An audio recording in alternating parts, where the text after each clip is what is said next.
This stop on our top 5 Italian beef sandwiches in the Chicago area, as decided by you, our WGN readers, takes us to Cicero. And if you've ever driven through here, you've more than likely seen the sign for this place. We're talking Scatchell's Beef and Pizza.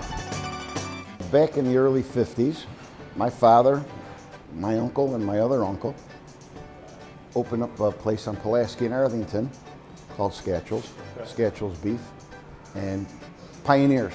You know, there weren't that many around then. And it clicked.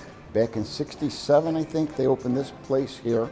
They had it until Barry and Frank bought it. Stubby and Eddie left us with a great recipe. My uncles were really my cousins, but we're Italian, so everybody's uncle.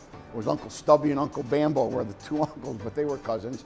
And I believe Uncle Bambo had gotten the recipe.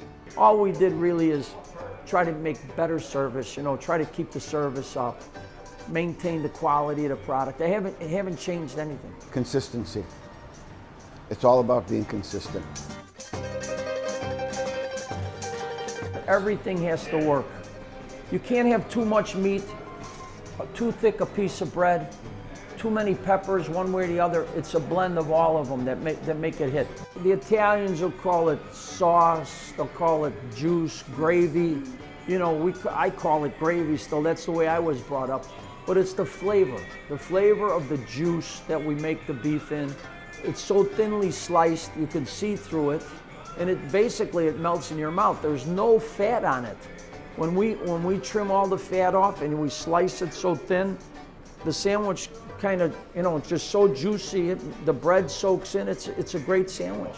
All right, Scatchell's. Let's see what you got.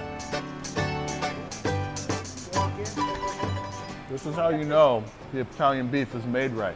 Your fingers are just covered in sauce, gravy, juice, whatever you call it. Grease, deliciousness. Grease makes it good. When you're doing this for 40 years, you like to have the recognition, but the fact that we could support the people that work here, support our families, and then you have your customers that'll go out of their way to vote for you, it's pretty flattering, and especially the company we're in. I think what I love the most about doing these stories is I'm literally taking a bite of Chicago history here. 60, 70 plus years all in this sandwich. Listen, you can keep watching me eat this sandwich, or you can just come out and try one for yourself.